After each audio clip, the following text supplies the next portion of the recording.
Rudy, I've got a double header question that has nothing to do with baseball and everything to do with football. Are you ready? I'm ready. Question number 1. How many sacks does Nick Bosa get Sunday against the Packers? Sheesh. 2.5.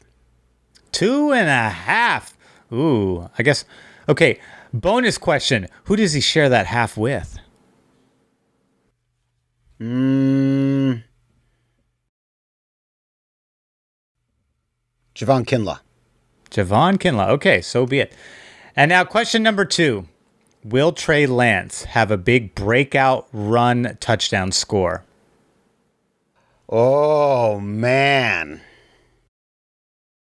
I mean, this... If there's any defense to do it against, it's this week, right? Will he have a breakout run for a score? I'm going to say yes, because the Niners are so limited at running back. I suspect Kyle Shanahan is going to dial up some run plays specifically designed to confuse their defense and send Trey Lance bolting. So I will say yes. We need somebody to run the ball. They need somebody to run the ball. Yeah, we need somebody to run it. This is the GoldCast. Boom! Welcome to another edition of the GoldCast. We are the voice of the Bay. I'm your host, Rudy Solis III, and with me is my brother, my co-host, Raymond Solis the first, baby. I like that slow move down. Boom! Raymond, it's preview night, and the 49ers are undefeated on preview night. I love it. Here we are. We are back. We are going to be previewing our upcoming matchup against the Green Bay Packers. Mr. Aaron Rodgers so famously said the year that we drafted Alex Smith over him that the Niners, I'm paraphrasing, but something to the lines that we would pay and regret having never drafted him. Well, it turns out the only person that ended up regretting this decision was Aaron Rodgers. He has never beaten a 500-up 49ers squad, not in regular season or the playoffs. Never defeated a playoff-bound 49er team in any way, shape, or form. We made him pay for that, and we never forgot because they show that clip every damn week we play him. Every time we play him, they show that clip. And I love it because we have just made a mockery of Aaron Rodgers time and time again. Now, Remy, the question is here, can Jimmy G go 3-0? Can he go 3-0 against Mr. Aaron Rodgers, Mr. Green Bay Packers, Aaron Rodgers? So let's take a look, Ray. Let's start with our Vegas odds and break down this game. So, number 1, right now the Green Bay Packers are sitting at 1-1. The 49ers are 2-0. The game is Sunday, September 26, 5:25. Sunday Night Football, our first primetime game of the year. It'll be at Levi Stadium on NBC. Back-to-back primetime for the Pack. Back-to-back. Look how special they are. And so, yeah, you hear the bitterness in my voice. I get very possessive of our primetime games. I'm extremely possessive of primetime games. I'm always very conscientious of all the primetime games. The Niners must always have 5. That is what I demand as host of the GoldCast. 5 primetime games. Anything less upsets me. The Chiefs have 6. They won a Super Bowl. That's fair. I'm okay with that. All right, so the spread right now, the Niners are sitting at -3.5. That is what Vegas puts them at. The total over/under being 48.5. And let's see. Right now, Green Bay is 1-1 against the spread this season. San Francisco is 1-1 against the spread this season. The total has hit the over in one of San Francisco's 2 games, and same with Green Bay. So, Raymond, there you have it. Those are our numbers. That's what we're looking at. San Francisco -3.5. They expect this one to be another tight one. Both games, the Lions covered. It was -7.5, and they covered that. And then, they covered the 9. They were later. The spread went to 9, and then the Niners covered. They covered on last week. So I'm curious to see if this game is going to be as tight as they think it's going to be, and we're going to go over that obviously during our predictions section. But Raymond, why don't you give us now the ever important, ever shifting running back injury report / 49ers injury report? Yeah, I mean, you named it, right? This is more or less the running back injury report as opposed to just a general injury report. Totally. So a lot of rotating bodies. We know that Elijah Mitchell's shoulder turned out to be more than a stinger, according to Kyle Shanahan, and he did not participate in today's practice, and I believe he was also limited in Monday's practice as well. JaMycal Hasty is out. We know that he is out. Was out he left the game against the Eagles with a high ankle sprain. We know that's a long-term injury. We saw what it did to Jimmy Garoppolo last season. Kevin Givens, defensive tackle, he suffered a high ankle sprain, so he'll be out. Unfortunate. Not my favorite depth player on the defensive tackle roster, but, it's never a good thing. But I still like the fact that Javon Kinlaw's in the mix again, and DJ Jones plays much better when Javon Kinlaw's in the mix as well. So this week, Trey Sermon, questionable, also did not participate in Wednesday's practice. He's in concussion protocol. He'll be wearing a blue shirt, so he's out there, but he's wearing a blue jersey, so, that obviously means he is... on the sensitive side, he doesn't have to, everyone knows not to touch him. Javon Kinlaw still dealing with the same injury he's been dealing with. He is questionable for this week. We'll just have to see the Thursday and Friday reports. And Emmanuel Mosley still dealing with that knee, was also limited in practice today and is questionable for Sunday. I'm really hoping that he is able to come off it because, Eric Armstead, I believe, was also a questionable player today. He's listed as questionable for Sunday, but he's dealing with the same injury that he's been dealing with, which is, I think, an abdominal injury. And Javon Kinlaw has been dealing with the knee. And so considering that Javon Kinlaw suited up here, but I'm told that his knee is the issue is... Not that I wasn't personally told, but according to reports, it's a re-aggravating injury. And so there is question about perhaps, shutting him down temporarily and just having him take care of it, very similar to, Raheem Mostert electing to get surgery to just deal with it and just get it done and over with. I'm not sure if Javon Kinlaw's in the same boat if he requires surgery, but, there's no signs of this like going away anytime soon, at least according to, the coaching staff, Kyle Shanahan mainly. So we'll just have to see how that goes. On the Green Bay side of things, there's actually good news, depending on whether you're a 49ers fan or not. And that is left tackle Elgin Jenkins did not participate in practice today. He's the starting left tackle. Ooh. So he's the one that would be dealing with Nick Bosa. Mm-hmm. Has only missed 2 snaps in his career, but he went down with an ankle sprain last week and he was limited or did not participate today. Don't know if he's going to end up playing on Sunday, but if he doesn't, there's going to be, I think, a 2-man rotation that will come in for the Packers left tackle. And we know that Nick Bosa also lined up on the right side too, and that was where he got the big strip sack on Jalen Hurts. So don't just depend on your left side to deal with Nick Bosa because he will line up on other sides as well. And I think D'Amico Ryans is going to take advantage of just moving guys around to keep the offensive linemen honest, and I appreciate that. And plus, it just, when you have guys as fast and bursty as Dee Ford and Nick Bosa, I think it's just an advantage there. So we did bring in a bunch of running backs as well, which, I mentioned Kerryon Johnson in our last episode. He's in the mix. We know that he... we let go of Jordan Matthews in order to make room for the running backs. Jaquez Patrick was signed today. He was the one who came in. That's where we dropped Jordan Matthews. We picked up Jaquez Patrick, another veteran running back. So we'll have to see if he's actually going to suit up or, at this point, I believe he's probably third on the depth chart, depending on, where... it's kind of unfortunate that we let Wayne Gallman go because now his presence is sorely needed. But we didn't think that we'd be losing running backs the entire starting rotation within the first 2 games. I mean, at least it's only quarantined to one position this year. I mean, we got some bumps and bruises all over the place, but that's all pretty natural. That's, that's classic. You're going to see that every week when we do the injury report. You're going to see things like this. But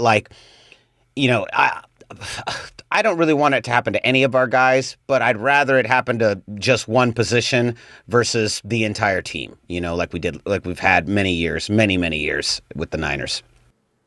Yeah, I mean, all the defensive starters are there. The only ones who are questionable are Armstead and Kinlaw, and as long as they get proper rest, there's a high probability that they'll show up on Sunday.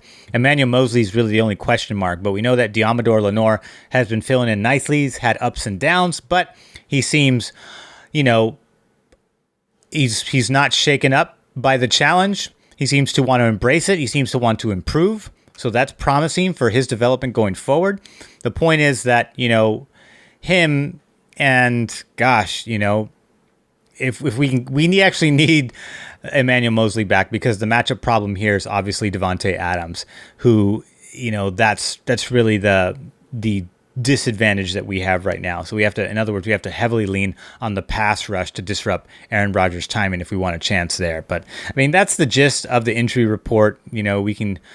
We'll definitely get up into the matchups now, but I mean, what do you make of the injury report, Rudy? And, are you worried at all about the matchups based on some of these injuries? Well, we saw in the first half of the game against the Eagles how when the Niners' run game is disrupted, that can really mess with their overall game plan, right? The Niners play their best offense when it's a 50-50 ball, 50 run, 50 pass. That's really what Kyle Shanahan likes to do. So when you take the run game away, we are essentially fighting one-handed a little bit at that point. We are not the air it out style team. There was a great thing that Joe Staley said in defense of Jimmy G earlier this week. He said people get upset because Jimmy G is not airing it out for 40 yards on every pass, but that's because that's not what Kyle Shanahan wants. That's not the style that Kyle Shanahan plays. It has never been the style that he plays, and it's not the style that he is asking from Jimmy G. Jimmy G is doing exactly what Kyle Shanahan wants him to do, and that is in some ways a very complicated, modern version of the West Coast offense. You know what I mean? That's what he is. It's a very evolved, very, very smoke and mirrors version of the West Coast offense. But at the end of the day, it's like classic Bill Walsh. It really is. It is passes that are between 8 and 15 yards at the most. And then every now and then he'll do it when he sees a matchup that he likes, and when he thinks there's one, he'll launch that 33-yard pass. He'll ask for that pass, but it's not high octane the way Stafford's playing in LA right now, or the way Aaron Rodgers plays on a nightly basis. In fact, I think it's closer to like maybe what Tom Brady did with the Patriots. It's more of that style as far as the passing game itself. But we like 50-50 ball. And so the question is, will the running backs that we have picked up off the waiver, essentially, will they be able to step in and handle the load? As you mentioned, we have such a strong O-line. I mean, we have one of the best O-lines in football. We knew we were going to have one of the best O-lines in football. And if they can just do their job, all that running back has to do is get through the hole. The difference and what makes our offensive weapons so elite is their yak. And that's really what separates the Niners guys that we draft and the guys we develop in our system, or the guys that we pick up. They have great yak. I don't know what the yak percentages are of these guys that we've gotten, but if they don't have yak, I expect you're going to see a run game that is a little bit more stunted than what we're used to. Definitely more stunted than what we're used to, but at the end of the day, that's really the concern I have on the line. If they're missing their left tackle, I mean, we're going to make Aaron Rodgers' life a living hell, And if he is limited, and it's that ankle, I mean, we all know what ankle sprains can do.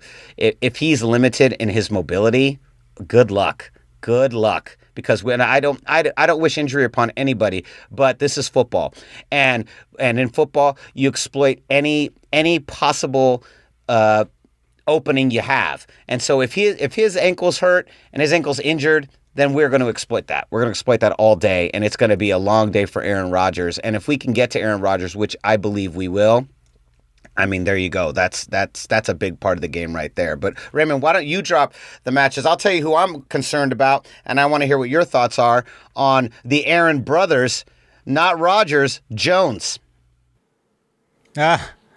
Yes, this is true. But despite, he did all of his damage in the air against the Lions, not so much against the run.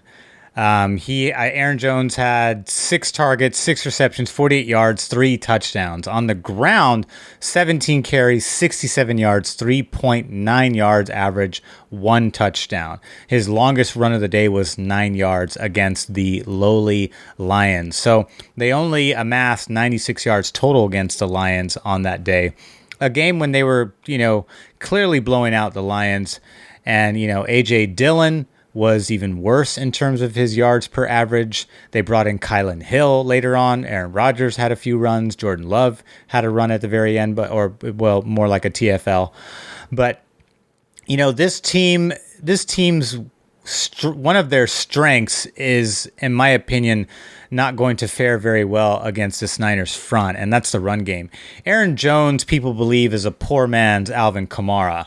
And I think that's a pretty good comparison because he does receive the ball quite a bit out of the backfield like Kamara does, albeit not to the same clip, and is not quite as nimble on his feet as Kamara is and able to break tackles and break out longer yards per run. So I'm not really scared of Aaron Jones so much, but I am scared of Devontae Adams because no matter if he's matched up against Diamador Lenore or whoever we have lined up that's not Emmanuel Mosley, I think is going to have a struggling game. And that's a tall task. I don't know. I'd love to see just how Diamador Lenore looks. If he can get some kind of cushion, against him, that would be great to see. It'd be a huge step forward for him. I'm just not sure that he's quite ready for that caliber of wide receiver. We're talking about an elite number 1 wide receiver. That's a big test. There is no poor version. Devontae Adams is not a poor version of any number 1 wide receiver. He is Devontae Adams. There are more poor versions of Devontae Adams than otherwise. So I think that's the big, that's the big disadvantage they have. Again, I'm not scared of Robert Tonyan. He's used very intermittently in this offense. He only had 3 targets for 3 receptions. He did get 1 touchdown against Detroit on Monday, but again, this is not a position that's used heavily in the Packers passing game, so I don't really see him as a big threat either. So I think we're going to contain Aaron Jones and force Rodgers to throw because they're going to be playing from behind in this game.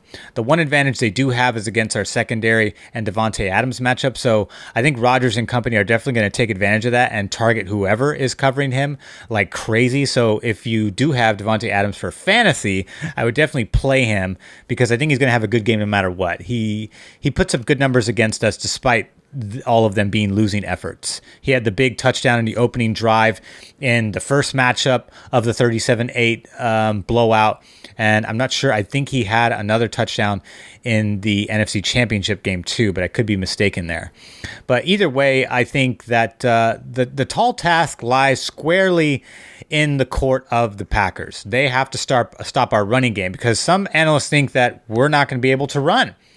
But if we look at statistics, we know that the Niners offensive line is not only arguably the best run blocking unit in the NFL so far through 2 weeks, but is also the best pass protecting unit in the NFL statistically speaking through 2 weeks. And the Packers do not have Zadarius Smith. He's out on IR for a few weeks, so they do not have their number 1 pass rusher. Preston Smith is in the lineup, but again, he thrives off of Zadarius Smith, so the Smith brothers will not be doing Smith brothers things. That puts a huge advantage against our offensive line and against Jimmy and the run game. So I think we're going to have our way with them yet again. I think so too, Raymond. And so now it's time. Let's go through our players to watch and then final predictions. Okay, for me, This is a tough one because I don't know which running back is going to show up. So I feel like it's just move on. I'm going to look again to Brandon Ayuk. I said it last week. He only showed up for one play. It was a pivotal play, a necessary catch. So that was good, although that's all we got. So the question is, will we get more of him? And this is the last week for now that I'm going to look at him as a player to watch. But we need to see Brandon Ayuk because the combination of him and Debo doing their thing just makes the offense that much more potent. So I really want to see a bit more from Brandon Ayuk, more than just one target, one catch. Not good enough by a long shot. And my second look is, since I do believe this is going to be a dominant win or a dominant effort on the Niner side of things. I do think it's going to be a W, by the way. But I predict that we will see Trey Lance. Therefore, I want to see Trey Lance and whether he comes out with his arm or comes out with his legs. Well, 49er Instagram, 49er Twitter, and 49er YouTube are all cheering at you saying this. The number one 49er, the most loved 49er we've had since Joe Montana, Trey Lance, will make an appearance. Raymond's calling his shot. Okay, so on defense, I'm going to start there with the big D. I am going to go Diamador Lenore.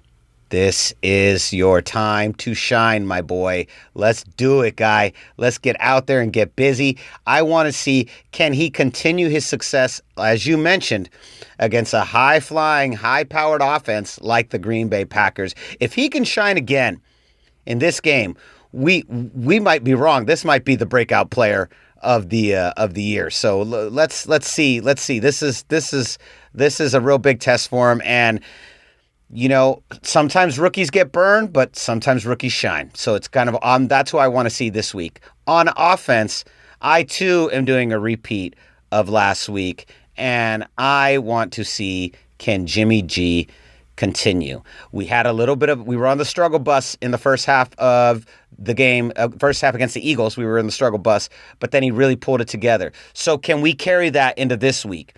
Prime time, Sunday Night Football, Jimmy versus Aaron. Let's make this happen. And so I am very excited at this possibility, and I do believe that Jimmy is going to show out. I have a lot of faith in him. Now, Raymond, let's go there. Moving into that, final predictions. Final predicts. Well, I didn't give my players to watch on defense, so let me start there, and then we'll go to that. You didn't? Oh, yeah, you're right. My bad. I'm going to say on defense, I'm going to look for Fred Warner on as player number one. Okay. Will he get a big, interception, perhaps matching Dre Greenlaw's pick six? He has done it before, although I believe that was the Seattle game when he did that. So can he take advantage of Rodgers and take it to the house is what I'm hoping to see from Fred Warner. That is player number one.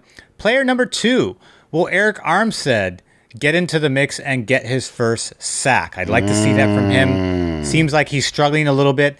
Perhaps that abdominal issue is not giving him, that's core. That's core muscles. That's the leverage. That's all your power. All your balance is coming from that. Perhaps he's not quite, getting the full force of his power because of that injury. So hopefully he's able to overcome that. And, and plus he's got Nick Bosa and Dee Ford on the edges providing some extra support to help free him up in addition to Javon Kinlaw and DJ Jones. So looking forward to Eric Armstead getting on the statistical board with a sack this coming Sunday. Nice. All right, so now it's time. What's your final predicts? so It's a real childish joke of mine, I know. Yes. He'd be Prailings. That's a Wayne's World reference for those of you that are under the age of 25. I'd say under the age of 30, maybe. Yeah. I was being generous. Perhaps the 25-year-olds had brothers that exposed them to that or siblings. Facts. Okay, so I think this is going to be, Green Bay, I'm not sure if Green Bay is I feel like they were better equipped last year when they got blown out 37-8. I feel like they don't have the same tools at their disposal. They're missing a left tackle. They're missing their best pass rush. It almost seems like this is a recipe to repeat what was done to them 2 years ago, and I think that will be the same case once again.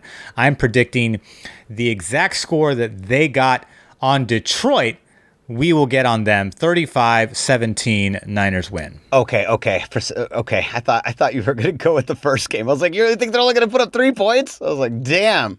35-17. I also agree that this game, this team is a team that cannot defeat us. We just have their number. And I'm not scared of them in any way, shape, or form.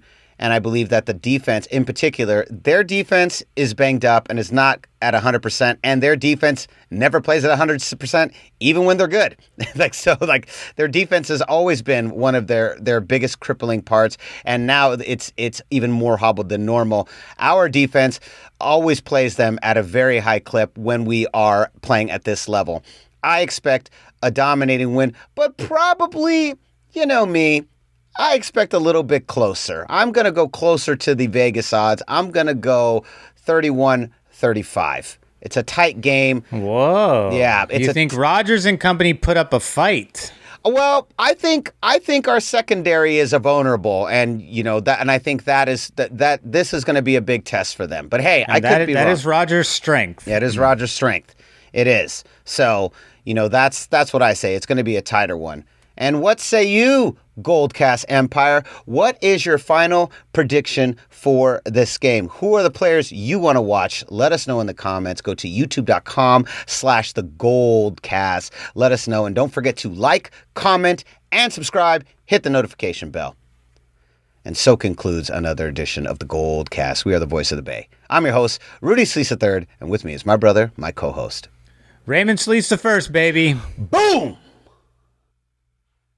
We'll see you next time. Stay tuned and stay hyphy.